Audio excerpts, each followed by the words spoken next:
నాన్న శాలరీ ఆ. ఏంటమ్మా తక్కువ ఉన్నాయి? అంటే నాకు కొన్ని ఖర్చులునే నాన్న.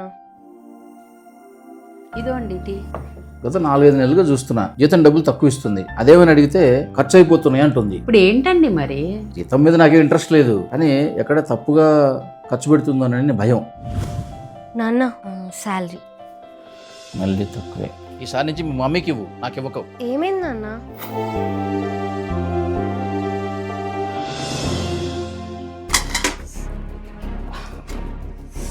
లోకి ఏమండి?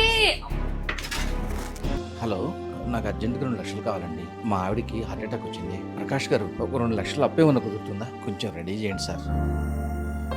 థ్యాంక్స్ ఫర్ ద అప్రూవల్ అండి. Thank you so much. Daddy, insurance claim అయిపోయింది.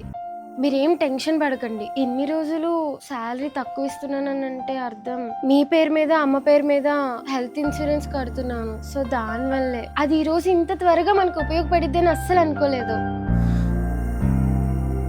మీరు కూడా మీ పేరెంట్స్ కి హెల్త్ ఇన్సూరెన్స్ తీసుకోండి. ఎప్పుడు ఎవరికి ఏమవుతుందో ఎవరని చెప్పలేము. మీ వల్ల మా ఆయన రోజు ఏడుస్తున్నాడు. లైక్ చేసుకోండి.